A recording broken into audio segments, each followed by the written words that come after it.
கிறிஸ்து இயேசுக்குள் அன்பாய் அழைக்கப்பட்ட சகோதர சகோதரிகளே, நம்முடைய பரமபிதாவாகிய யெகோவாவுடைய நாமத்திற்கு மகிமைக்காகவும் நம்முடைய ஆண்டவரும் இரட்சகருமாகிய இயேசு கிறிஸ்துவினுடைய நாமத்திற்கு மகிமைக்காகவும் இந்த நாளிலே நாம் தியானிக்கும்படியாக எடுத்துக்கொண்ட ஒரு வேத பாடத்தின் தலைப்பு ஆதார வசனம் 97 அதிகாரம் 6 வசனம் 14. 6 வசனம் 14. ஒருவராய் சாவாமல் உள்ளவரும் சேரக்கூடாத ஒளியில் வாசம் பண்ணுகிறவரும் மனுஷரில் ஒருவரும் கண்டிராதவரும் காணக்கூடாதவருமாய் இருக்கிறவர் அவருக்கே கனமும் நித்திய வல்லமையும் உண்டாயிருப்பதாக. ஆமென். கடைசியா இந்த இரண்டாம் வருகை சப்ஜெக்ட் வந்து ஒரு என்ன சொல்றது, ஒரு பெரிய பிரளயமா வெடிச்சு விசுவாசத்துல இதுதான் உண்மையான விசுவாசம் அப்படின்னு நம்ம எல்லாத்துக்கும் அடித்தளமா அமைஞ்சதே இங்க ஒரு இடம் தான்.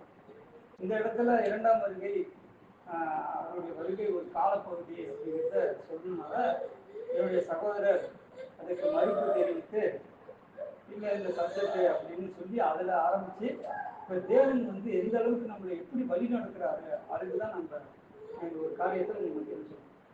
அதுக்கப்புறமா அநேக நாட்களுக்கு பிறகு இன்றைக்கு தான் நம்ம இந்த நேரத்தில் தேவன் வந்து வாய்ப்பை கொடுத்துருக்காரு. சரி, இன்னைக்கு இந்த பார்க்கக்கூடிய இந்த வசனம் எதுக்கு பார்க்கணும்? இதில் ஏதாவது புரோஜனம் இருக்கா? இயேசு கிறிஸ்துவ தான் இந்த வசனம் குறிக்கும், இல்லை யுகாதேவனை தான் குறிக்கும் அப்படின்னு சொல்லிட்டு போயிடலாம்.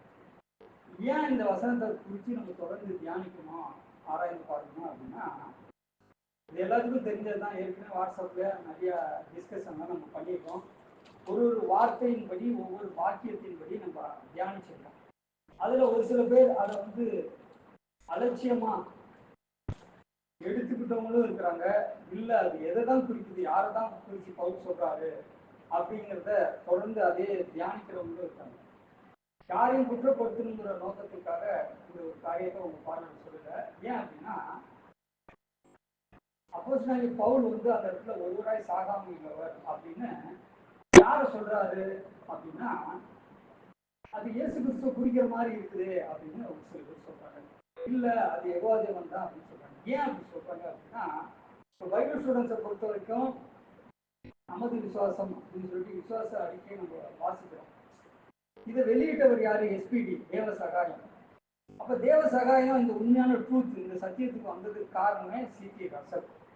அவர் ரசல் வந்து ரசல்புரத்துல வந்து அநேகரை சந்திச்சு சத்தியம் சொல்லிட்டு இருக்கப்ப அவரும் அந்த சத்தியத்தை கேட்டு அவர் வந்து அந்த விசுவாச அறிக்கையை வெளியிட்டார். அதுல முதல் வார்த்தையே என்ன வார்த்தை? சாகாமல். அப்ப அந்த சாகாமல் உள்ளவர் அப்படின்னு ஒருவராய் அப்படின்னு சொல்லிட்டு அதுல என்ன சொல்றாரு? இல்ல அப்படி சொல்லிட்டு அந்த வாக்கியத்துல மெய் தேவனையே விசுவாசிக்கிறோம்.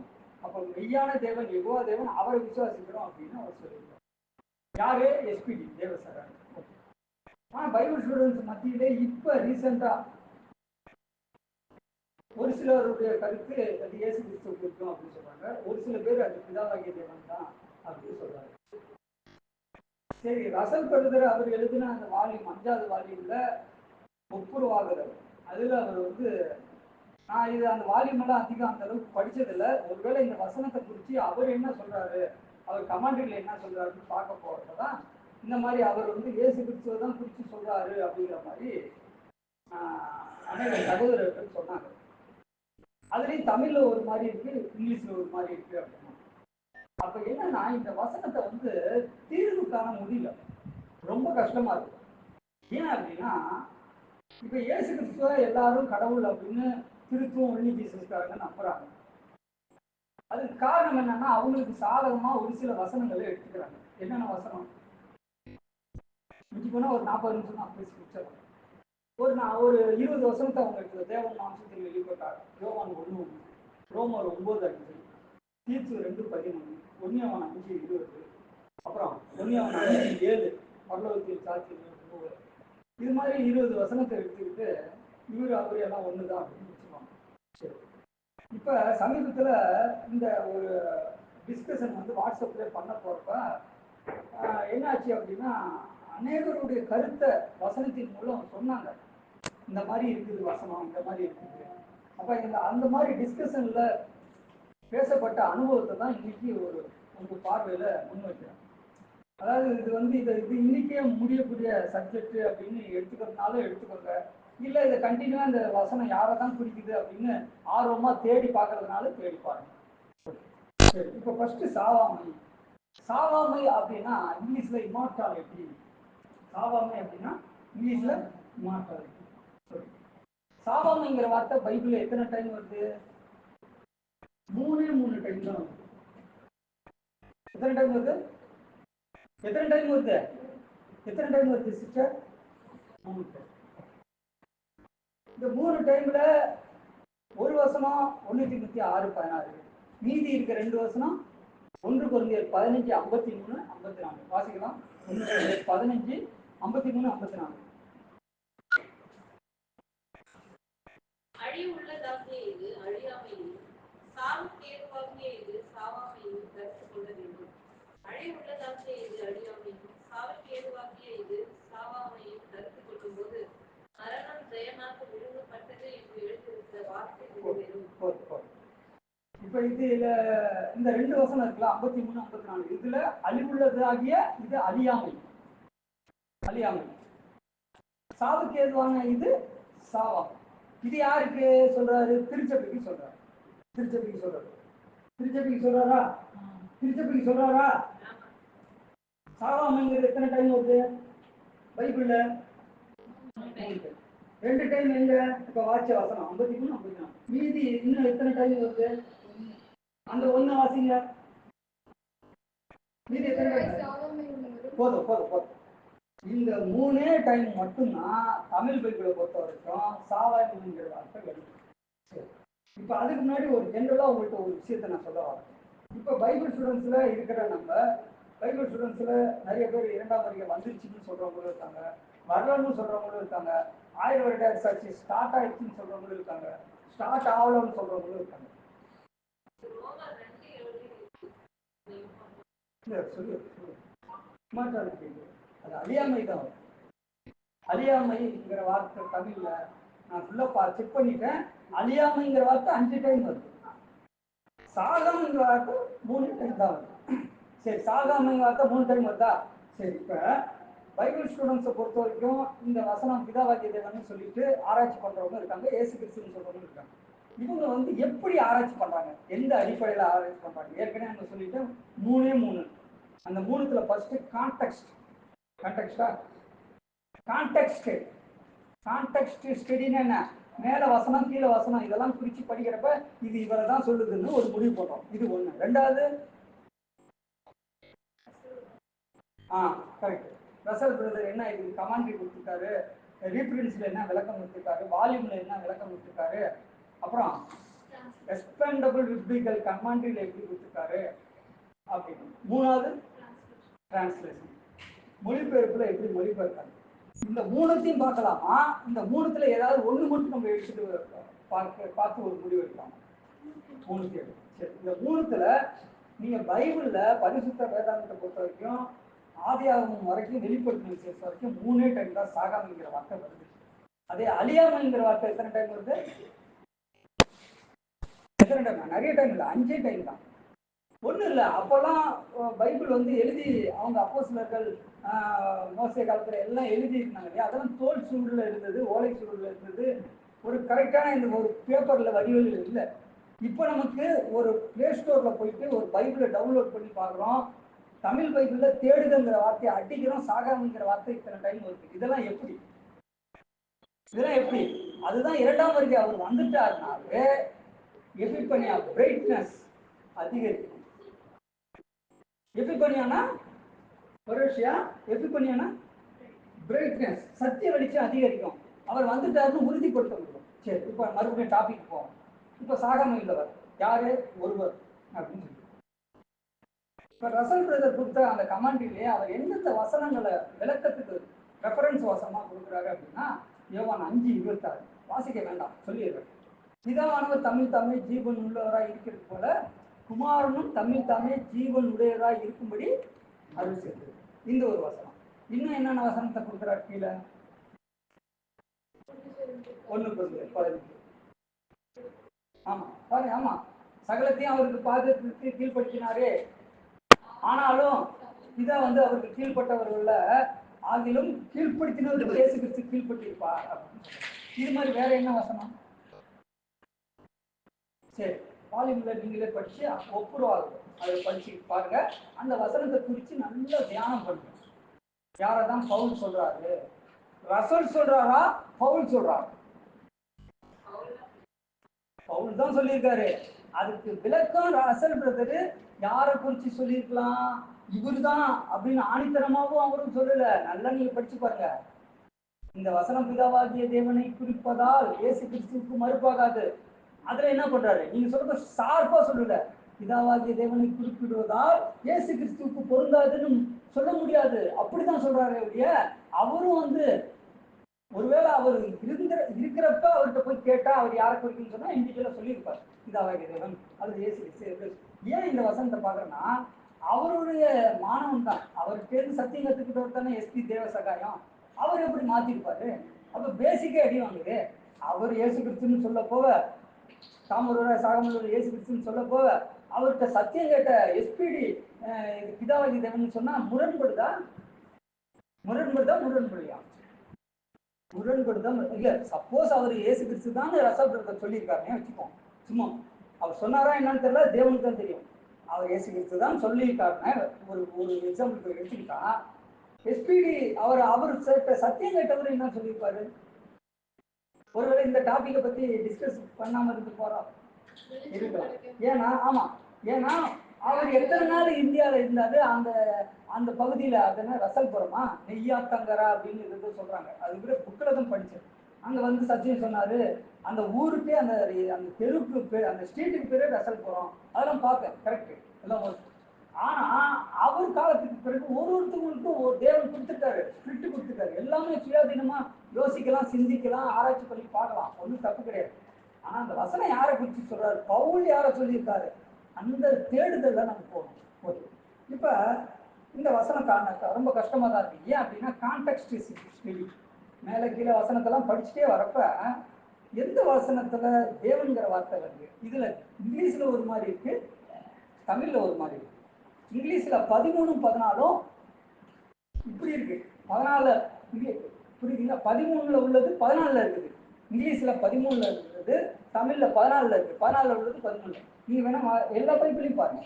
சரி, இப்ப இதுல என்ன ஒரு இதுனா, அந்த பிரசன்னமானதை தேவன் தம்முடைய காலங்களில் வெளிப்படுத்துவார்.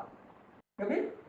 நம்ம டைரக்டா விஷயத்துக்கு வந்துடும். அந்த பிரசன்னமானதை தேவன் தம்முடைய காலங்களில் வெளிப்படுத்துவார் அப்படின்னு சொல்லிட்டு, அவரே நித்தியானந்தம் உள்ள ஏக சக்கராதிபதி, கர்த்தாதி கர்த்தா, ராஜாதி ராஜா, ஒருவரை சாகாமல் உள்ளவர், சேரக்கூடாத ஒளியில் வாசம் பண்ணுகிறோர், அப்படியே வருது. அதுதான் அந்த பிரசன்னமாகுதலை. எந்த பிரசன்னமாகுதலை? இயேசு கிறிஸ்துவின் இரண்டாம் வருகை பிரசன்னமாகுதலை. இப்ப வருகை அவர் வரும்போது, வெளிப்படும் போது, இதுக்கெல்லாம் 3 கிரேக்க வார்த்தை பயன்படுத்திருக்காங்க. அதுல இந்த இடத்துல என்ன வார்த்தை பயன்படுத்திருக்காங்க? எபிபனியா. என்ன வார்த்தை? பரோஷியாங்கிறீங்க இல்ல, பிரசன்னமாகுதல். இதுக்கு கிரீக்ல அப்படியே பாத்துருங்க. கிரீக்ல அப்படியே பாத்துருங்க.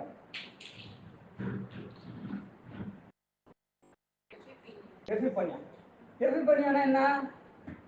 Brightness, appearance. அவர் தோன்றும் போது. அதனால்தான் ஆர்சி பைபிள், திருவிவிலியம் பைபிள்லாம் அப்படியே அந்த தோன்றும் போது அப்படிங்கிற மாதிரி தான் மொழிபெயர்த்திருக்காங்க. ஓகேவா? சரி, ஓகே. பைபிள் அந்த பிரசன்னமாகவே தேவன் தம்முடைய காலங்களில் வெளிப்படுத்துவார். அவரே நித்தியானந்தம் உள்ள அப்படின்னு இல்லையா? இப்ப இந்த ஒரு வார்த்தையை வச்சே நம்ம பார்க்கலாம். இந்த வார்த்தை யாருக்கு பொருத்தமா அமையுது? இப்ப நித்தியானந்தம் உள்ள அதுல இருந்து தானே ஆரம்பிக்குது அந்த வசனத்தோட இது. அந்த பிரசன்னமாகவே தேவன் தம்முடைய காலங்களில் வெளிப்படுத்துவார். அவரே ஃபர்ஸ்ட் நித்தியானந்தம் உள்ள. நித்தியானந்தம் அப்படின்னா என்ன? இப்ப சகோதரி ஒரு கோரிக்கையை முன் வச்சாங்க. அபிகைல் சிஸ்டர் என்ன வச்சாங்க? பிளஸ்டுங்கிற வார்த்தை வருது. பிளஸ்டுன்னா ஆசீர்வதிக்கப்பட்டவர். அப்ப இயேசு கிறிஸ்து ஆசீர்வதிக்கப்பட்டவர் அப்படின்னு சொல்லலாம். ஆனா எவ்வளவு தேவன் ஆசீர்வதிக்கப்பட்டவர் அப்படின்னு சொன்னா அது ஏத்துக்கிற மாதிரி இல்லையே. கரெக்ட், நீங்க சொன்னது ரொம்ப கரெக்ட். ஆசீர்வதிக்கப்பட்டவர் அப்படின்னு யெகோவா தேவனை சொல்லாமா? அபிஷேகம் பண்ணினவர் யெகோவா தேவனா, அபிஷேகம் பண்ணப்பட்டவர் யெகோவா தேவனா? பண்ணினவர் தான் யெகோவா தேவன். அபிஷேகம் பண்ணப்பட்டவர், அதனாலதான் அவர் பேரே கிறிஸ்து. அனாயிட்டட் கிறிஸ்து அப்படின்னு என்ன? அனாயிட்டட் கிறிஸ்து. அதே மாதிரி பிளஸ்டு ஆசீர்வதிக்கப்பட்டவர். இப்போ ஒரு ஆராய்ச்சிக்குள்ள நம்ம போகணும். எப்படி போறது? பிளஸ்டுங்கிற வார்த்தையை தனியா துண்டா படிச்சு பாருங்க, ஆசீர்வதிக்கப்பட்டவர் அப்படிங்கிற மீனிங் தான் வரும். ஆனா அந்த வார்த்தை, அந்த சென்டென்ஸ், அந்த வாக்கியத்தோடு படிக்கிறப்ப ஒரே மீனிங் வரும்? வராது. அதுக்குதான் நீங்க தியானம் பண்ணுங்கன்னு சொன்ன, மெடிடேட் பண்ணுங்க. அபிஷேகம் ஆசீர்வதிக்கப்பட்டவர் அப்படிங்கிறது ஒரு தனி வேர்டு, வார்த்தை. அதை மட்டும் நீங்க பாத்தீங்கன்னா அது உங்களுக்கு புரியாது. அதே அந்த வார்த்தை எந்த வசனத்துல இருக்கு? எந்த வசனத்துல இருக்கு? 14, 15. சரி, 14, 15 இருந்துச்சு. ஆனா அந்த 14, 15 ரெண்டு இடத்துல தான் இருந்துச்சு. அந்த ரெண்டு வசனத்துல தான் எப்படியா அந்த பிளஸ்டுங்கிற வார்த்தை வந்தது. அப்படியே அந்த வாக்கியத்தோடு படிக்கிறப்ப அந்த எப்படி அந்த மீனிங் எப்படி வரும்? இப்ப இல்ல அது இல்ல, டைரக்டா அதுக்கு போகணும், சந்தோஷமானவருக்கு போகணும். நம்ம இதுக்கு நம்ம ஜென்ரலா இன்னைக்கு பாக்குறோம். இது இன்னைக்கு இல்ல, நாளைக்கு கூட அடுத்த தேவன் சித்தானா அடுத்தது கூட இந்த சப்ஜெக்டை நம்ம கண்டினியூ பண்ணலாம். அப்ப பெஸ்ட்னா என்ன? ஆசீர்வதிக்கப்பட்டவர். ஆசீர்வதிக்கப்பட்டவர்ங்கிற ஒரு வார்த்தையை வச்சு டிசைட் பண்ண முடியாது. அந்த வார்த்தை எந்த சென்டென்ஸ் வாக்கியத்துல வந்து அந்த வாக்கியம் எந்த சொல்லுது? புரியுதா நான் சொல்றது? ஓகே, சரி. இப்ப இந்த இது வந்து அந்த எல்லா மொழிபெயர்ப்புலையும் எப்படி இருக்கு அப்படின்னு பார்ப்போம். இப்போ ஏதாவது ஒண்ணுன்னா நம்ம கூகுள் லென்ஸ்ல போயிட்டு டிரான்ஸ்லேஷன் பண்றோம். இங்கிலீஷ் தமிழ்ல டக்குன்னு டிரான்ஸ்லேட் ஆகும். கிரீக் ஆகுதா என்னன்னு தெரியல. கிரீக் இங்கிலீஷா மாறுமா டிரான்ஸ்லேஷன் பண்ணா? எல்லாம் மாறும், எல்லாம் வந்துருச்சு. சரி, இப்ப உதாரணத்துக்கு ஒரு 2-3 பைபிளை படிக்கிறேன். இந்த வசனம் எப்படி வருது அப்படின்னு. NIV, நியூ இன்டர்நேஷனல் வெர்ஷன், புதிய சர்வதேச மொழிபெயர்ப்பு.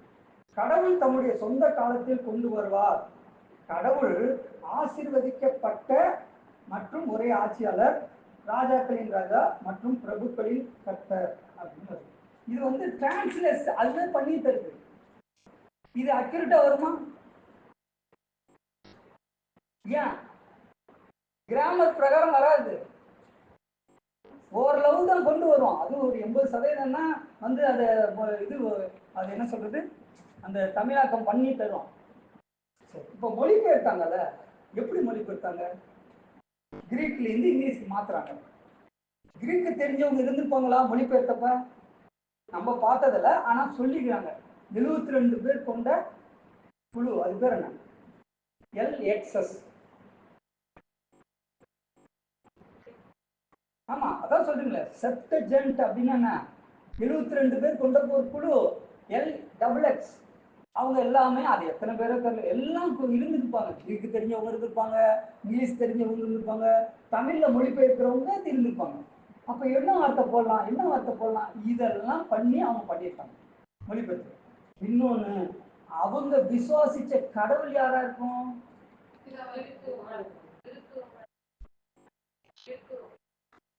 கிறிஸ்துவம். ஏன் கிறிஸ்துவம்னு சொல்றோம்னா, ஜான் வைக்லிஃப் பைபிள் எப்போ வந்தது? ஃபர்ஸ்ட் இங்கிலீஷ் பைபிள் 1313ஆம் நூற்றாண்டுல வந்தது. 13ஆம் நூற்றாண்டுல வந்தது, ஓகேவா? ஆனா கிறிஸ்துவம் எப்போ உள்ள நுழைஞ்சிச்சு? 325 நிசியா கவுன்சில், ஏரியஸ் போராடினாரு. அதுக்கு ஆப்போசிட்டா இருந்தவர் அதனிசேஸ். என்ன சொல்றாரு? 3 பேர் இருக்காங்க, 3 பேர் ஒண்ணுன்னு சொன்னாரு. அதுதான் ட்ரினிட்டி. இல்ல 3 பேர்லாம் இல்ல, வானத்தின் பூமி உண்டாக்கின கடவுளுடைய நாமம் ஒருத்தர் தான், ஒரே ஒருத்தர் தான், அவர் தான் பிதாவாகி தேவன், அவருடைய மகன் தான் இயேசு கிறிஸ்து. அப்படி சொன்னவர் யாரு? ஏரியஸ். இதுதான் நிசியா விசுவாச பிரமாணம். நிசியா விசுவாச பிரமாணம் இது நல்லது விசுவாச பிரமாணம். அப்போஸ்தலர் விசுவாச பிரமாணம் படிச்சிருக்கீங்களா? அவங்க கைப்பட எழுதுறது தெரியாது, ஆனா ஒரு சில ஒரு சில என்ன அது இன்ஃபர்மேஷன் கிடைக்குது. அப்போஸ்தலர்களுக்குன்னு ஒரு விசுவாச பிரமாணம் இருக்குது. நீங்க நெட்ல அடிச்சு பாருங்க, அப்போஸ்தலர் விசுவாச பிரமாணம்னு வரும். நிசியா விசுவாச கவுன்சில், நிசியா விசுவாச பிரமாணம்னு வருது, நமது விசுவாசம்னு வருது.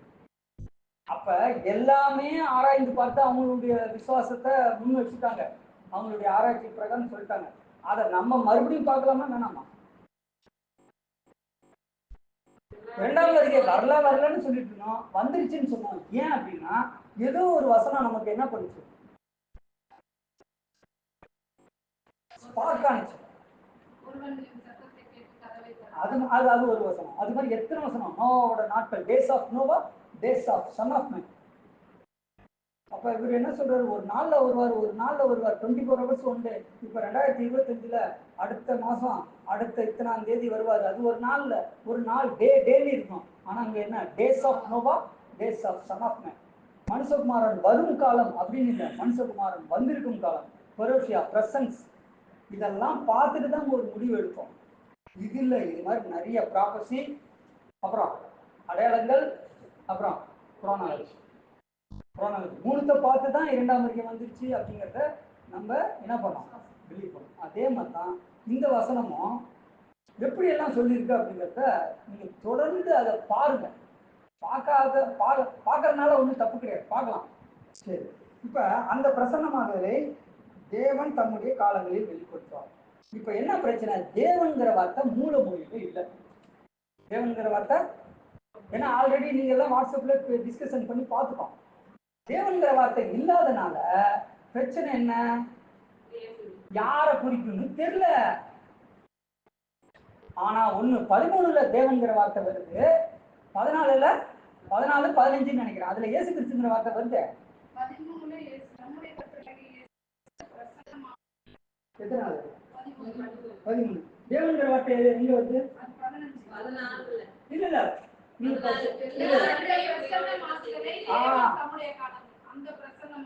அந்த தேவன்கிற வார்த்தை தான் மூல மொழியில் இல்ல. நீ என்ன சகோதரி இவ்வளவு நாள் ஆராய்ச்சி பண்றத கால விட்டு கேட்டீங்கன்னு தெரியல, வாட்ஸ்அப்ல அனுப்பிச்சுட்டே தான் இருக்கேன். தேவன்கிற வார்த்தை மூல மொழியில இல்லைன்னு தானே நான் சொல்லிட்டு இருந்தேன், கவனிக்கலையா? சரி, ஓகே.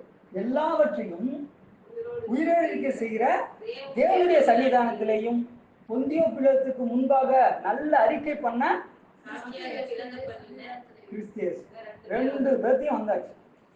இப்ப அந்த பிரசன்னமாகுதலை தேவன் தம்முடைய காலங்களில் வெளிப்படுத்துவார். அவரே, அந்த அவரைங்கிறது யார் அப்ளை பண்றது? ஒரு நிமிஷம், அவசரப்படாதீங்க சகோதரி. தேவனுக்குன்னு நீங்க சொல்லிட்டீங்கன்னா இது திமுக அதிமுக மாதிரி ஆகும். இல்ல, நான் சொல்றது எதுக்கு சொல்றேன்னா, இப்ப அவரே அப்படின்னு போட்டுருக்கு. எவரே? ஒரு நிமிஷம், ரோமர் 9:5 அந்த வசனம் படிச்சிருக்கீங்க.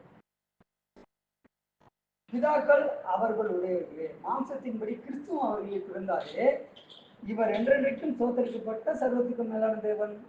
இவர் அப்படின்னா அது யெகோவா தேவனா இருக்கும். யெகோவா தேவனை தான் சொல்றாரு. இவர் இயேசு கிறிஸ்துன்னு சொல்றாங்க.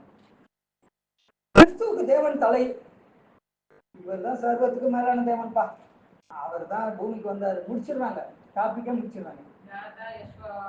யா தெய்வம் யெகோவா வந்தார். சர்வத்துக்கும் மேலான தேவன்னா இதுக்கு மேல தேவன் இல்ல, அதனால இயேசு கிறிஸ்து தான் யாவே தேவனா இருந்தாருன்னு முடிக்கிறாங்க. நம்ம போயிட்டு இல்ல பிரதர், கிறிஸ்துவுக்கு தேவன் தலை, கிறிஸ்துவுக்கு தேவன் தலை தான் பிரதர், அது மாம்சத்துல வந்தப்ப.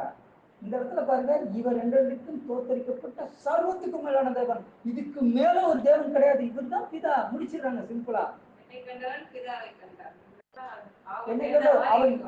அதாவது நீங்க இப்ப சொல்றீங்களே இயேசு கிறிஸ்து மாதிரி இருக்கு, பிதா மாதிரி இருக்குன்னு சொல்லி, அதே போலதான் அவங்களும் யோசிக்கிறாங்க. சரி, 1 யோவான் 5:20, சத்தியம் உள்ளவரை அறிந்து கொள்வதற்கு புத்தியை ஒருத்தர் தந்திருக்கிறார். யாரு? கிறிஸ்து. பிதாவும் சத்தியம் உள்ளவர், குமாரனும் சத்தியம் உள்ளவர். பிதாவுக்குள்ளும் இருக்கிறோம், குமாரனுக்குள்ளும் இருக்கிறோம் சொல்லிட்டு இவரே மெய்யான தேவனும் நித்திய ஜீவனுமா இருக்கிறார் சொல்றாங்க. இவர் எங்களுக்கு யாரு தெரியல. இவர்னா இவரை பிடிச்சிக்கிறாங்க. இவர் தான்ப்பா இயேசு கிறிஸ்து தான்ப்பா மெய்யான தேவன், அவர் தான்ப்பா பிதான்னு முடிக்கிறாங்க. இல்ல இல்ல, இதுல இவரேன்னு சொல்லாம அவரேன்னு சொல்லியிருந்தா கூட ஓகே, ஏன்னா மேலதான் பிதாவை சொல்லியிருக்கு. நான் சொல்ல புரியுதுங்களா? 1 யோவான் 5:20 வாசிங்க. தேவனுடைய குமாரன் வந்து நமக்கு புத்தியை தந்திருக்கிறார் என்றும் அறிவோம். அவருடைய குமாரனாகிய இயேசு கிறிஸ்து என்னப்பட்ட சத்தியம் உள்ளவருக்குள்ளும் இருக்கிறோம். இவரே மெய்யான தேவனும் நித்திய ஜீவனுமாய் இருக்கிறார். சகோதரர், நீங்க தான் வாசிக்க, நீங்க தான் சொல்லணும். இந்த இடத்துல அப்போஸ்தலனாகிய யோவான் இவரே மெய்யான தேவன் நித்திய ஜீவன் யார சொல்றாரு? ரெண்டு சத்தியம் உள்ளவரை குறித்து சொல்றாரு. அந்த ரெண்டு சத்தியம் உள்ளவர் ஒருத்தர் பிதா, இன்னொன்னு குமாரன். பிதாவுக்குள்ளும் இருக்கணும், குமாரனுக்குள்ளும் இருக்கணும்னு சொல்லிட்டு இவரே மெய்யான தேவன் சொல்லியிருக்காரு. அந்த இவரேங்கிறது யார்? அவருடைய குமாரனாகிய இல்ல ஒரு நிமிஷம் கரெக்டா சொன்னாங்க. அவரேன்னு சொன்னா மேல இருக்காரு, இவரேன்னு சொன்னா இப்போ மறுபடியும் ஒரு ஆராய்ச்சிக்குள்ள போகணும். என்ன என்ன ஆராய்ச்சிக்குள்ள போறோம்? இப்ப சகோதரி என்ன சொல்றாங்க? நியாயமா யோசிச்சாங்க. இவரேன்னா இவர் தான். கடைசியா சொன்னது யாரு? கடைசியா சொன்னது யாரு? அவர்தான் இப்போ முடிச்சிடறாங்க. ட்ரினிட்டி யூனிட்டி இருக்காங்க, முடிச்சிடறாங்க.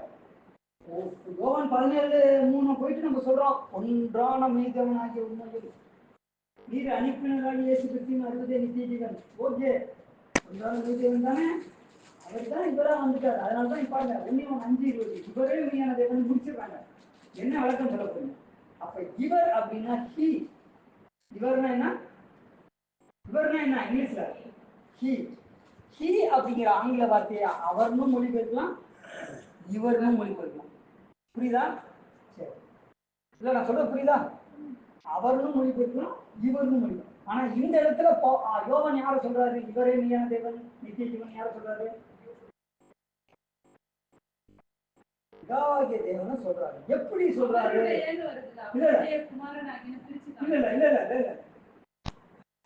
சொல்றாருன்னு நீங்க சொல்றீங்கன்னா பைபிளை தொடர்ந்து மறுபடியும் வாசிச்சு பாருங்க. இதுக்கு இணையான வசனங்கள் பைபிள்ல இருக்கும். பைபிள்ல இருக்கும். அதுல நீங்க பாருங்க. இல்ல ஒரு நிமிஷம் முடிச்சிருக்கு. இப்ப நீங்க என்ன சொல்றீங்க? இவரேங்கிற வார்த்தை இருக்கனால இயேசு கிறிஸ்து மெய்யான தேவன் அப்படின்னு சொல்றீங்க. அப்ப பிதாவாகிய தேவன் சொல்லி ஜீசஸ்காரங்க என்னமா சொல்றாங்க? இவரே மெய்யான தேவன் நித்திய ஜீவனுமா இருக்கிறாருங்க. நீங்க இன்னொருத்தர் ரெண்டாவது நபரை ஏன் கொண்டாடுறீங்க? அவர் தான் இவரு, இவர் தான் அவருன்னு நீங்க பொருத்தி பாருங்க, உங்களுக்கு இந்த வசனம் புரியணும். அதுக்கேற்ற வசனம் என்ன சொல்றாங்க? இதா சொல்லியிருக்காரு, அவருடைய மகிமையே வேறொருவனுக்கு கொடே, குமாரன் எங்க இருந்து வரான் அப்படின்னு கேக்குறாங்க. அவங்க குமாரன் எப்படி இன்னொரு பர்சன் எடுத்துட்டு ரெண்டு கடவுளை அவங்க ஆல்ரெடி குழப்பத்துல இருக்காங்க. அவங்க குழப்பத்துல இருக்கவங்க சேர்ந்தாலும் அவங்க குழப்பத்துல இருக்காங்க. வெளியே இல்ல இப்ப ஒரே கடவுள் பிதாவாகிய தேவன், அவ்வளவுதான். இல்ல அந்த ஒரே கடவுள் மகிமையை கொடுத்துட்டாலும் இவர் கடவுள் இல்ல, குமாரன் நமக்கு எல்லா இடத்துல தேவன் கர்த்தர் அப்படின்னு. இப்ப இல்ல இது இல்ல இது ஓகே, இது நியாயமான இதுதான். ஏன்னா அவங்களுக்கு சாதகமான வசனங்களை வச்சு அவங்கவுங்க சுயாதீனமா யோசிக்கிறாங்க, முடிவு பண்றாங்க, நம்புறாங்க, விசுவாசிக்கிறாங்க. அதுல நம்ம போயிட்டு சொல்ல முடியாது. ஏன் அப்படின்னா இது எல்லாமே ஹார்டா இருக்கு, கஷ்டமா தான் இருக்கு, புரிஞ்சுக்கிறது கஷ்டமா தான் இருக்கு. ஆனா நம்ம இந்த விசுவாசத்துல இருக்கிறதுனால தேவன் குமாரன் விசுவாசிக்கிறோம். இதுல இன்னொரு விஷயம் என்னன்னா, ஏற்கனவே நம்ம பார்த்ததுதான், யோவான் 1:1 தான் பைபிள்ல பேஸ். அதுதான் பைபிள்ல பேஸ். எது இந்த பைபிளுக்கே பேஸ்? எது? யோவான் 1:1 தான். ஜெனிசியஸ் 1:1 கிடையாது, சங்கீதம் கிடையாது, எதுவுமே கிடையாது. ஆதியிலே வார்த்தை இருந்தது, அந்த வார்த்தை தேவனிடத்தில் இருந்தது, அந்த வார்த்தை தேவனா இருந்தது, அவர் ஆதியிலே தேவனோடு இருந்தார். ஓகேவா? Word was God. அதே மூல மொழியில எப்படி இருக்கு? காட் வாஸ் தி வேர்டுன்னு இருக்கு. காட் வாஸ் தி வேர்டுங்கிற மூலமொழி பைபிளை எடுத்துட்டு போயிட்டு அவங்க யூனிட்டிக்காரங்க எடுத்துட்டு பாருங்க, கடவுள் தான் வார்த்தையானவர். இல்ல நீங்க ஆராய்ச்சிக்குள்ள போவேனா, ஜென்ரலா அவங்கள்ட்ட போய் கேட்டா ஜென்ரலா என்ன சொல்லுவாங்க? நீங்க ஆராய்ச்சிக்குள்ள போயிட்டு பேசுனா ஓகே, அவங்க புரிஞ்சுப்பாங்களா, அவங்க உட்காந்து கேட்பாங்களானே தெரியல. கிராமர் பிரகாரம் இல்லை பிரதர் இப்படி வராது, இப்படிதான் வரும்னு சொன்னா அவங்க உட்கார முன் வர மாட்டாங்க. இப்ப தேவன் மாம்சத்தில் வெளிப்பட்டார்னு இருக்கு, நீ இங்க எப்படி தேவன்ங்கிற வார்த்தை வந்து இல்லைங்க மூலப்பொருக்க, அவர் மாம்சத்தில் வெளிப்பட்டார்னு இருக்கு. இங்கிலீஷ்ல எடுத்து பாருங்க, he who was manifested in flesh இருக்கு, who was revealed in flesh இருக்கு. அதுவும் manifest வேற, manifested வேற.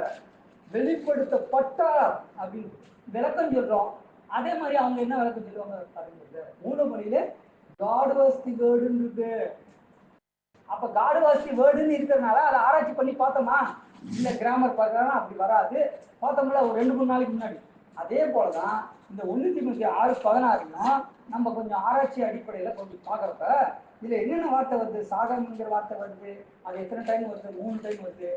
அந்த 3 டைம்ல 2 டைம் யாருக்கு போகுது? அழிவுள்ளதாகியது, அழியாமையும் சாவுக்கு ஏதுவாகியது சாகம் சபைக்கு போயிடுது. மீதி ஒன்னே ஒண்ணுதான் இருக்கு. மீதி எத்தனை இருக்கு? ஒன்னே ஒண்ணுதான் இருக்கு. பைபிள்ல நீங்க தலைகளா நின்று கண்டுபிடிச்சு பாருங்க. ஒத்த வாக்கியத்தை அப்படி கவனிங்க. ஒத்த வாக்கிய அகராதியை எடுத்து பாருங்க. ரசல் கமாண்ட் எடுத்து பாருங்க. ரீஃபரன்ஸ் நம்பரை வச்சு தேடி பாருங்க. பிப்ளிக்கல் கமாண்ட் எடுத்து பாருங்க. இல்ல அவரு அந்த விளக்கம் கொடுத்தாருன்னு அதை நோட்ஸ் எடுத்து பாருங்க. 3 வசனம் தான் வருது. இப்போ ஒரு போதித்தா தேவனுடைய வாக்கியத்தின்படி போதிக்கணும். அப்படி போதிக்கலன்னா இது சாகாம இல்ல இமார்டாலிட்டி 3 டைம் தான் வருது. பாருங்க அழியாமைக்கு அந்த வார்த்தை இல்லை. நீங்க பாருங்க அப்படியே பாருங்க. அது இல்ல இல்ல அதுதான் இருந்துச்சுன்னா ஓகே. நான் கண்டிப்பா என்னுடைய இல்ல அது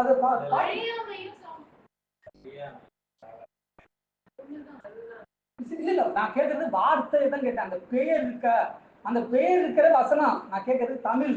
நீங்க அந்த அளவுக்கு போகாதீங்க. நான் என்ன சொல்றேன், அந்த சாகாமங்கிற வார்த்தை இல்ல இங்கிலீஷ்ல தேடணும். ஓகே, அதே அந்த வசனத்தை வாசி அப்படியே மூல மொழியில் எப்படி இருக்குன்னு பார்த்துக்கோங்க.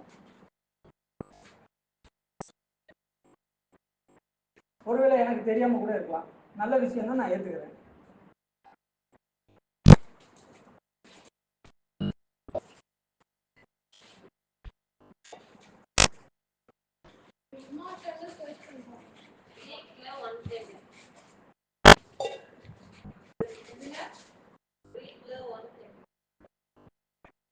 இல்ல நீங்க இப்ப ரோமர்னு ஒரு வசனம் சொன்னீங்களே, அதை இங்கிலீஷ்லயும் தமிழ்லயும் வாசிங்க. அதை தமிழ்ல வாசி இங்கிலீஷ்ல பாருங்க. இங்கிலீஷ்ல எப்படி இருக்குன்னு பார்த்தோம். ரோமர் அந்த வசனம் சொல்லுங்க.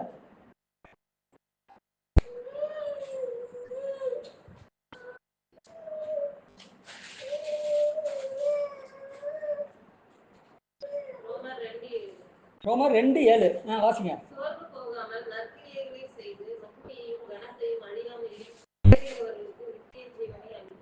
ஓகே, நித்திய ஜீவனை அளிப்பார். இந்த வசனத்தை இருங்க ரோமர் 2:7 இந்த ரோமர் 2:7 ஆல்ரெடி நான் எழுதிட்டேன். இங்க பாருங்க, இந்த ரோமர் 2:7 நான் ஆல்ரெடி எழுதிட்டேன். இதுல இமார்டாலிட்டி வருதா? இமார்டாலிட்டி வருது. அப்பனா அழியாமை அப்படிங்கிற வார்த்தைய எப்படி மொழிபெயர்க்கலாம்? இல்ல இமார்டாலிட்டி நல்லா பாத்தீங்களா? இமார்டாலிட்டியா அப்படியே இந்தியன் இந்தியன் பைபிள் என்ன வார்த்தைன்னு பாருங்க. பார்த்துட்டு அப்படியே இல்ல ஹப் பைபிள் நம்பர் கொடுத்துருப்பாங்கல்ல, அதுல நம்பர் கொடுப்பாங்க. இல்ல இதுவே இந்த வசனம் இப்ப ரோமர் 2:7 நீங்க ஹப் பைபிள் படிங்க. பைபிள் ஹப்ல 2 ரோமர் 2:7 கம்பேர் இல்ல, இன்டர்லீனியர்ல ஹப் பைபிள்ல இன்டர்லீனியர் வருங்க. ஹப்ல கிரீக் இங்கிலீஷ் வருங்க. ரோமர் 2:7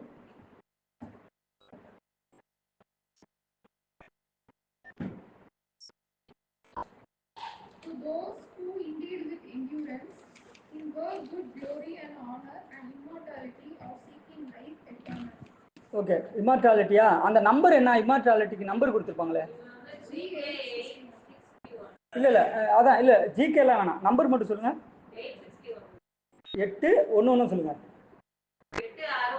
861 ஓகேவா? 861 நம்பரு ஓகேவா? 861 தானே?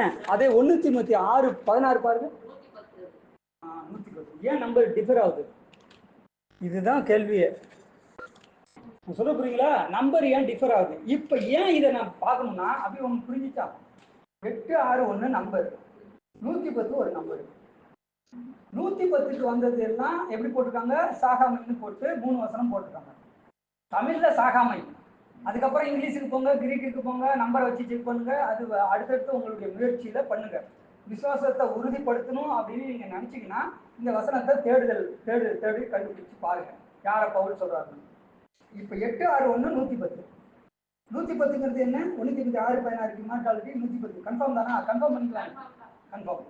ஏன் நம்பர் வேரியேஷன் ஆகுது? எதுக்கு இதை சொல்றேன்னா, ஆதியிலே வார்த்தை இருந்தது, அந்த வார்த்தை தேவனிடத்தில் இருந்தது, எகோ தேவனிடத்தில் இருந்தது. அங்க தி காட், போத்தியோஸ், தியோன், அதுக்கு ஒரே நம்பர் தான், தியோஸுக்கும் ஒரே நம்பர் தான். அப்ப எதுக்கு ரெண்டு பேரும் ஒருத்தர்னு அவங்க சொல்றாங்கல்ல? நம்பர் பிரகாரம் தானே ஆராய்ச்சி பண்ணணும்னு சொல்றீங்க. தியோஸுக்கும் ஒரே நம்பரு, தியோனுக்கும் ஒரே நம்பரு, ரெண்டு பேரும் ஒருத்தர்னு அவங்க சொல்றாங்க. அவங்கள்ட்ட நம்ம வேரியேஷன் காட்டணும். எது புதிய ஏற்பாடு? யோகான் 1:1. புரியுது எதுக்கு சொல்றேன்னா, நம்ம எல்லாம் தெரிஞ்சுக்கிட்டோம் அப்படின்னு ஒரு இடத்துல ரவுண்டு போட்டு இல்ல நான் கேட்கறது, இப்ப சிஸ்டர் என்ன சொன்னாங்க? இமார்டாலிட்டி ரோமர் 2:7 இமார்டாலிட்டி, அது அழியாமின்னு போட்டாங்க, சாகாமின்னு இல்ல. அப்ப அழியாமி சாகாமி எல்லாம் ஒண்ணு அப்படிங்கிறாங்க. நம்பர் பாருங்க, 8:6:1 110 வேரியேஷன் ஆகுது. ஏன் வேரியேஷன் ஆகுது தெரியல, மொழிபெயர்க்கல. நம்ம ஆதியில வார்த்தை இருந்தது, அந்த வார்த்தை எகோ தேவனிடத்தில் இருந்தது. அந்த எகோ தேவன்கிற இடத்துல என்ன இருக்குது? தி காடுன்னு இருக்கு. தி காடு இருக்கா? இயேசு கிறிஸ்துவ பத்தி சொல்றப்ப ஏ காடு இருக்கா? ஏ காடு அப்படின்னு தி காடு. தி காடுன்னா ஒண்ணுதான். அப்படி எதுக்கு எது, அதாவது என்ன சொல்றது, ஒண்ணுதான் இருக்குது அப்படின்னா தி அப்படின்னு சொல்லுவாங்க. அததான் ஹோத்தியோஸ் தியோன்னு சொல்றாங்க. ஆனா தியோஸ்னாலும் தியோன்னாலும் ஒரே நம்பர் போட்டுருக்காங்களே, போட்டவங்களை போய் கேட்க முடியுமா? இதனாலதான் அவங்க ரெண்டும் ஒண்ணுன்னு முடிச்சிடறாங்க. பேசிக்கிட்டு தான் எதுவாவோ அந்த அது முடிக்கிறாங்க. அவங்களும் சூப்பரான ஆராய்ச்சிலாம் பண்றாங்க அப்படின்னு பார்க்க முடியுமா? சொல்லலாமா? நல்லா புரிஞ்சுக்கோங்க. இந்த சாகாமை உள்ளவர், இது வரைக்கும் நம்ம ஆராய்ச்சியின் அடிப்படையில, இந்த மொழி அடிப்படையில இந்த வார்த்தை இப்படி, அந்த வார்த்தை அப்படி, எப்படி இப்படிலாம் பார்க்கலாம். அவங்க எல்லாம் வரம் கிடைச்சிச்சு, அவங்களுக்கு மீன் பிடிச்சிட்டு இருந்தாரு பேதுரு. என்ன திடீர்னு அவர் என்ன மொழி பேசினாரு? எப்படி நாளைக்கு இருந்தது? அவர் பேசினாரா அல்லது அவர் பேசுறதா அந்தந்த ஜென்ம பாசையில அவங்க கேட்டாங்களா? எப்படி பாத்தீங்களா? பேதுரு மீன் பிடிச்சிட்டு இருந்தாருப்பா, அவர் அராமிக்கா, எபிரேயா, ஹீப்ருவா ஏதோ ஒரு மொழியை பேசிட்டாரு. ஆனா மற்றவங்களுக்குலாம் பிரீச்சிங் பண்றப்ப அவங்களுடைய ஜென்ம பாசையில கேட்டாங்களாமே. எப்படி அந்த அப்படின்னா, உங்களுக்கும் பரிசுத்த ஆவி இருக்குது, தேவனுடைய ஆவி இருக்கு, தேவனுடைய வழிநடத்தல்னா இந்த வசனத்தை தொடர்ந்து பாருங்க. கண்டிப்பா பார்த்துட்டே இருந்தா ஒரு புரிதல் ஏற்படுத்தும். அப்படி ஏற்பட்ட பிறகு அந்த விசுவாசத்துல தைரியமா நீங்க. சரி, இப்ப ஒரு 10 நிமிஷம் பேசிட்டு இந்த சப்ஜெக்டை முடிச்சுட்டு கண்டினியூ பண்ணுவோம். இப்ப தேவன் அப்படிங்கிற வார்த்தை அந்த இடத்துல இல்லைன்னாலும் பிரசன்னமாதலை வெளிப்படுத்துவார். அந்த வெளிப்படுத்துவர் யாரு? ஒரு கொஸ்டினா இருக்கு. அப்போஸ்தலர் 1:7 பிதாவானவர், வாசிக்க வேண்டாம், பிதாவானவர் ஆதினத்திலே வைத்திருக்கிற காலங்களையும் வேலைகளையும் அறிகிறதுக்கு அடுத்ததல்ல. ஏன் சொல்றாரு? 6ல என்ன சொன்னாரு? இக்காலத்திலா ராஜ்யத்தை எங்களுக்கு கொடுப்பீங்கன்னு இஸ்ரேல் கேட்டாங்களா? வாசிங்க. அப்போஸ்தலர் 1:6. அப்பொழுது கூடியிருந்தவர்கள் அவரை நோக்கி, ஆண்டவரே, இக்காலத்தில ராஜ்யத்தை இஸ்ரவேலுக்கு திரும்ப கொடுப்பீர் என்று கேட்டார்கள். ஓகே, நேரம், காலம், டைம் எல்லாம் யாருடைய கருத்துல இருக்கு? இயேசு கிறிஸ்துவோட கருத்துலையா, யெகோவாவுடைய கருத்துலையா? யெகோவாவுடைய கருத்துலையா, இயேசு கிறிஸ்துவோட கருத்துலையா? இதுக்கு தான் நான் ஆரம்பத்துல இருந்தே பைபிள் ஸ்டூடெண்ட்ஸ்கிட்ட ஒரு சண்டை போட்டேன். 2 Peter 3:8 அது யெகோவான்னு மென்ஷன் பண்ணியிருக்காங்க பைபிள்ல. ரெண்டாவது அந்த அந்த 2 பேர் கர்த்தருக்கு அதுக்கு இணைவசன சங்கீதம் 94 உங்களுடைய பார்வைக்கு 1000 வருஷம் நேற்று கழிந்த நாள் சொல்லிட்டார், ராப்சாமம் போல. அப்ப தேவனுக்கு தான் 2 Peter 3:8 தேவனுக்கு தான் சொன்னான். யாராவது கேட்டாங்களா? பைபிள் ஸ்டூடெண்ட்ஸ்ல இன்னமும் கேட்பாங்களா? சொன்னா கிறிஸ்துவுக்கு தான் அப்ளை பண்றாங்க. அப்ளை பண்ணட்டும், கரெக்ட். ஆனா அந்த காலங்கள், அந்த வருடங்கள் யாருடைய கையில? எல்லாம் யாரு இதுக்கு ஆதி காரணர்? யெகோவா தேவன். அந்த யெகோவா தேவன் கிறிஸ்துவிட்ட கொடுக்குறாரு அந்த நாளை. இந்தாப்பா, அந்த நாள்ல நீ முடிச்சு கொடு. ஏன்? இவர் அவருடைய சித்தத்தை கேட்டுட்டாரு, அவர் விருப்பத்தை நிறைவேற்றிட்டாரு. அதனால அப்போஸ்தலர் 17:31 மேலும் ஒரு நாளை குறித்திருக்கிறார், அந்த நாளில் தாம் நியமித்த மனுஷனை கொண்டு, அந்த நியமித்த மனுஷனை அடுத்த வசனத்துல சொல்றார், மரித்தோரிலிருந்து எழுப்பினதுனாலே அந்த நிச்சயம்னு சொல்லி கொடுக்கிறார். அப்ப இயேசு கிறிஸ்துவுக்கு அந்த நாளை கொடுத்திருக்காரு. அதுதான் கிறிஸ்துவோட நாள், 1000 ஆண்டு அரசாட்சி. இப்ப எதுக்கு இது சொல்றேன்னா, வெளிப்படுத்துவார், அந்த பிரசன்னமாகவே வெளிப்படுத்துவார். யாரு? தேவன் தான். தேவன்கிற வார்த்தை இல்லைன்னாலும் தேவன் தான் வெளிப்படுத்துவாரு கிறிஸ்துவோட பிரசன்னமாகுதலை. அப்படி சொல்லிட்டு அவரே நித்தியானந்தம் உள்ள அப்படின்னு. ஓகேவா? சரி, இதுவும் இன்னமும் புரியல, அது யெகோவா தேவன் இல்லப்பா, இயேசு கிறிஸ்துவ தான் குறிக்கிற மாதிரி இருக்கு அப்படின்னு நீங்க நினைக்கிறீங்கன்னா, அதே அந்த வசனத்துல தமிழ்ல எல்லாவற்றையும் உயிரோடு இருக்க செய்கிறார். அந்த 14 எல்லாவற்றையும் வாசிங்க சகோதரி. எல்லாவற்றையும் உயிரோடு இருக்க செய்கிற தேவனுடைய சன்னிதானத்திலேயும். போதும். எல்லாவற்றையும் உயிரோடு இருக்க செய்கிற தேவனுடையங்கிற இடத்துல யாரை அப்ளை பண்ணுங்க? யெகோவா தேவனுடைய அப்படிங்கிற அவருடைய நாமத்தை அப்ளை பண்ணி பாருங்க. இப்ப என்ன? எல்லாவற்றையும் உயிரோடு இருக்கிறார். பிரச்சனை என்ன? சாகாம உள்ளவர் யாரு? அதுதான் இப்ப பார்த்துட்டு இருக்கோம். இவரா அவரான்னு பார்த்துட்டு. இப்ப இந்த இடத்துல என்ன சொல்றாரு? உயிரோடு இருக்கிறார். அந்த உயிர்னா இங்கிலீஷ்ல என்ன? உயிர்னா இங்கிலீஷ்ல லைஃப், ஜீவன். உயிர்னா என்ன? லைஃப், ஜீவன். இந்த ஜீவன் நமக்கு மறுபடியும் கிடைக்குதுன்னா அதுக்கு காரணம் யாரு? பிதாவாகியவன் தான் ஃபர்ஸ்ட் சொல்லணும். இயேசு கிறிஸ்துவும் காரணரா இருக்கலாம், ஏன்னா அவர் மரணம் மரிச்சதுனாலதான் நம்மளுக்கு அந்த ஜீவன் பெற்றுக்கிறோம். ஆனா இதுக்கு ஆதி காரணர், மூல காரணர் யாரு? மூல காரணர், ஆதி காரணர் யாரு?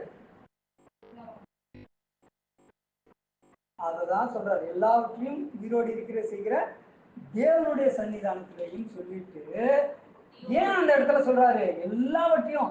இப்ப கிறிஸ்துவே என்ன பண்றாரு?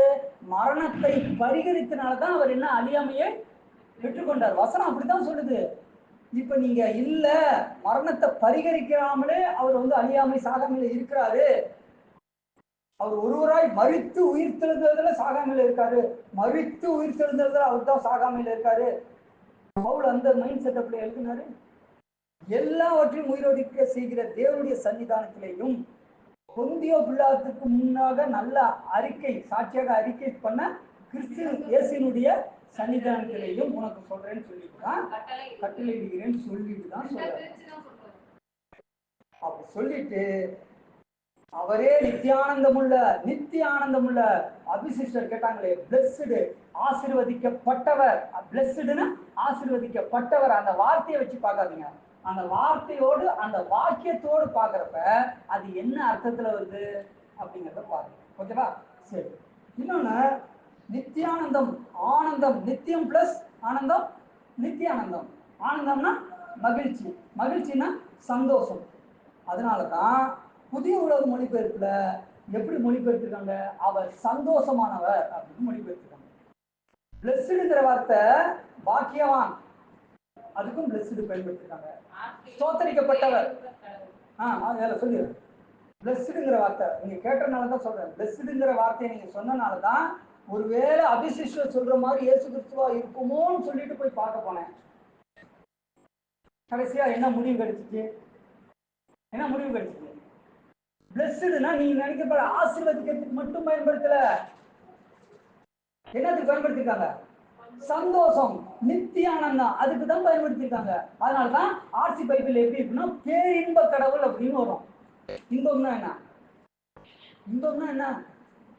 சந்தோஷம், பேரின்ப கடவுள் அப்படி சொல்லிட்டு தான் வரும். ஆர்சி பைபிள் யாராவது வாசிக்கிறீங்களா?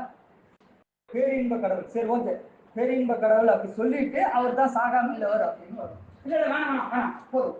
இப்ப ஜேடபிள்யூல சந்தோஷமானவர்னு இருக்கு. ஜேடபிள்யூல சந்தோஷம் இல்ல வாசிச்ச டைம் ஆயிரும். இப்ப 3/4 மணி நேரம் ஆயிடுச்சு, இன்னொரு 5 நிமிஷம் தான்.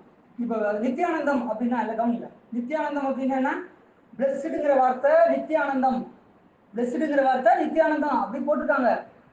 புரியுதா? நித்தியானந்தம், நித்தியம் பிளஸ் ஆனந்தம், நித்தியானந்தம். சந்தோஷம், யார் சந்தோஷத்துக்கு ஊற்றுக்காரனர்? பைபிள்ல யெகோவா தேவன் தான் வசனம் இருக்கு. சந்தோஷத்துக்கு ஊற்றுக்காரனே யெகோவா தேவன் தான். நம்ம நித்திய ஜீவன்கிற ஒரு சாகாமி அழியாமை நம்ம பெறுறோம். இந்த சந்தோஷம் அடையுதுக்கு காரணமே யெகோவா தேவன் தான் காரணம். நித்தியானந்தம் அப்படின்னு சொல்லிட்டு வசனம் இதே பவுல் சொல்றாரு. அப்போஸ்தலர் 1:11 படிங்க. இதே நித்தியானந்தம்னு சொல்லிட்டு அந்த வார்த்தை வசனம் வரும். 1 தீமோத்தேயு 1:11-17.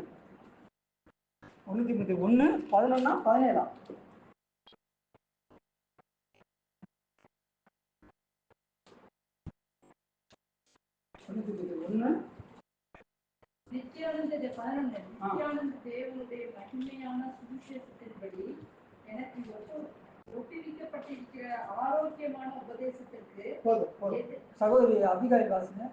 நித்திய ஆனந்த தேவனுடைய மகிமையான சுவிசேஷத்தின்படி போதும். இப்ப இந்த இடத்துல நித்தியானந்தம் உள்ள தேவனுடைய யார் இது? நீங்க கான்டெக்ஸ்ட் பிரகாரம் படிக்கிறேன்னு சொல்றீங்க. படிச்சு கொஞ்சம் சொல்லுங்க. இயேசு கிறிஸ்துவா இருக்குமா? சரி, உங்களுக்கு டைம் கொடுக்குறேன். நீங்க படிச்சுட்டு அடுத்த வாரம் இது எப்படிங்கிறத சொல்லுங்க. எப்படி? தியோ இருக்கு. தியோ.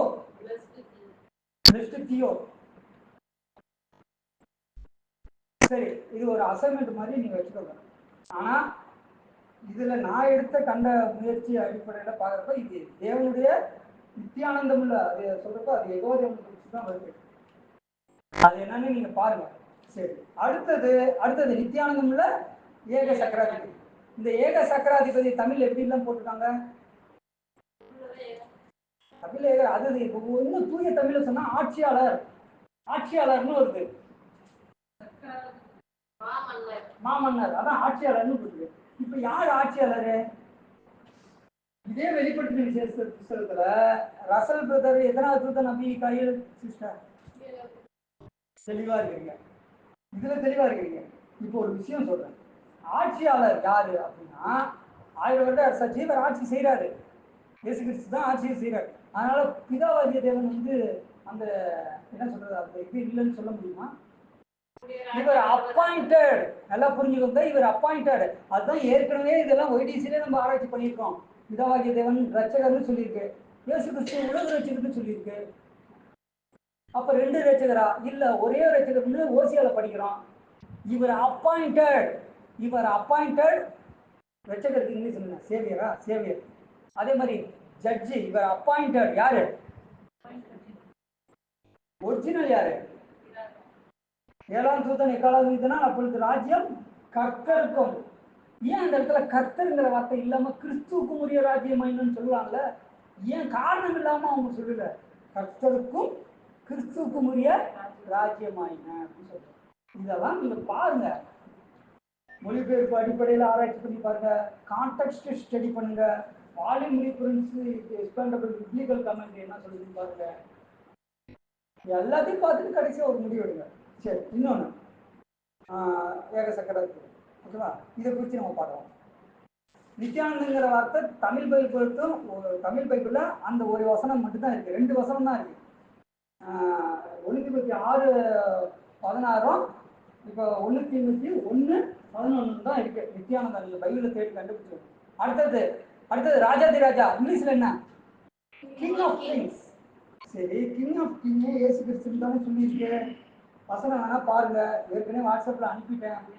வெளிப்படுத்தல் 17-14, வெளிப்படுத்தல் 19-16. போதும், வேணாம் வாசிக்க வேணாம், டைம் ஆச்சு. இதுல எல்லாம் ராஜாதி ராஜா, கிங் ஆஃப் கிங் யார் சொல்லியிருக்கு? அப்ப யெகோவா தேவனுக்கு கிங் ஆஃப் கிங் இல்லையா? இருக்குது. அந்த வசனத்தை வாசிக்காதீங்க, நான் சொல்லியிருக்கேன். சங்கீதம் 48:2. சங்கீதம் 48:2 வாசிங்க, முடிச்சிடலாம். வடதிசையில் உள்ள சீயோன் பர்வதம் படிப்பமான ஸ்தானமும் சர்வ பூமியின் மகிழ்ச்சியுமாய் இருக்கிறது. அதுவே மகாராஜாவின் நகரம். இங்கிலீஷ்ல எப்படி போட்டுருக்கு? மகாராஜானா மகாராஜா, கிரேட் கிங்னு இருக்கு. இதுவும் அதே மீனிங் தான் வரும்.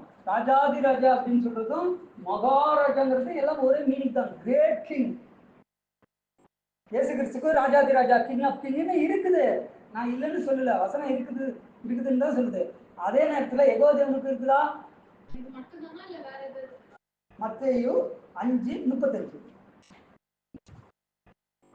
மத்தேயு 5:35 வாசிங்க. அது 5:35. பூமியின் பேரிலும் சத்தியம் பண்ண வேண்டாம், அது அவருடைய வாதப்படி. எருசலேமின் பேரிலும் சத்தியம் பண்ண வேண்டாம், அது மகாராஜாவுடைய நல்லது. மகாராஜான்னு இருக்கு, வேற நான் கேட்கறது ராஜாதி ராஜா. இப்ப நம்ம பேர் வச்சுதான் கண்டுபிடிச்சிட்டு இருக்கோம். சாகாமை ராஜாதி ராஜாவுக்கு கிங் ஆஃப் வேற என்ன, தேவனுக்கு வேற என்ன வசனம்? இந்த 2 வசனம் கொடுத்துருக்கேன், தேடி பார்க்கறேன், இருந்தா சொல்றேன். மகாராஜா கிங் ஆஃப் கிங்ஸ்க்கும் கிரேட் கிங்ஸ்க்கும் நிறைய வித்தியாசம். சரி, அது இருக்குது அப்படின்னா நீங்க சொல்லுங்க. அது உண்மைன்னா நான் பார்த்துக்கிறேன். நானும் நீங்க என்னுடைய விசுவாசம் எப்படிங்கிறத அதை நான் வச்சு அதை முடிவு பண்ணிக்கிறேன். எதுக்கு சொல்றேன்னா, கிங் ஆஃப் கிங் அப்படிங்கிறதுக்கும் கிரேட் கிங்கிறதுக்கும் வித்தியாசம் இருக்கா? இருக்கு. ராஜாக்களுக்குலாம் ராஜா உண்டு, கிரேட்னா அதுக்கு மேல போவாது. அப்புறம் ஓகே, கர்த்தாதி கர்த்தா நீங்க சொல்றதுக்காக அதை குறித்து நம்ம பார்க்கலாம். ஓகேவா? பிளஸ்டுன்னு சொன்னீங்க, பார்த்தாச்சு. இப்ப அடுத்தது என்ன?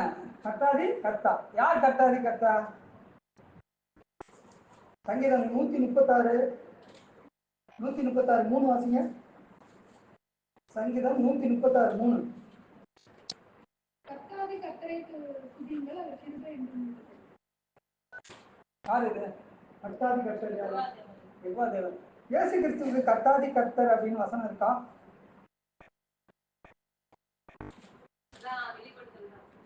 அது ராஜாதி ராஜா, கிங் ஆஃப் கிங்னு இருக்குன்னு சொல்லிட்டு நானே வசனம் சொல்லிட்டேன். கர்த்தாதி கர்த்தான்னு இருக்குதா யெகோவா தேவனுக்கு? ஏன்னா இப்ப கர்த்தாதி கர்த்தரை துதியுங்கள் யாரு? யெகோவா தேவன். சங்கீதம் 136 1000 டைம் நம்ம படிச்சிருப்போம். இயேசு கிறிஸ்துக்கு இருக்குதா? ஓகே. அப்ப 2 பேத்துக்கு இருக்குதா? 2 பேத்துக்கு இருக்கு. இப்ப ராஜாதி ராஜா, கிங் ஆஃப் கிங். ராஜாதி ராஜான்னு யெகோவா தேவனுக்கு இல்லையாட்டுக்கு, மகாராஜா, கிரேட் கிங் இருக்கு. அப்படி கொஞ்சம் இது வருது. ஓகே. ஆனா கர்த்தாதி கர்த்தா 2 பேத்துக்கு இருக்குதா? அடுத்தது கர்த்தாதி கர்த்தா அப்படிலாம் சொல்லிட்டு அடுத்தது அந்த 1:6-16 வாங்க. ராஜாதி ராஜா, கர்த்தாதி கர்த்தா,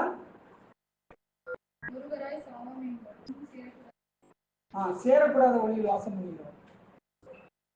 சேரக்கூடாத ஒளியில், ஒளிங்கிறது தேவன், ஒளியில வாசம் பண்றவர் கிறிஸ்து அப்படின்னு சொல்லி அந்த ஒரு வார்த்தையில 2 பேரை அப்ளை பண்ணி அந்த 2 பேர்த்துல சொன்ன 2வது ஆட்கள் கிறிஸ்துன்னு சொல்லிட்டு அந்த கிறிஸ்துவ ஒருவராய் சாகாம உள்ளவர்னு சொன்னா இது ஒரு பெண்டு அடிச்சு போற மாதிரி இல்லை?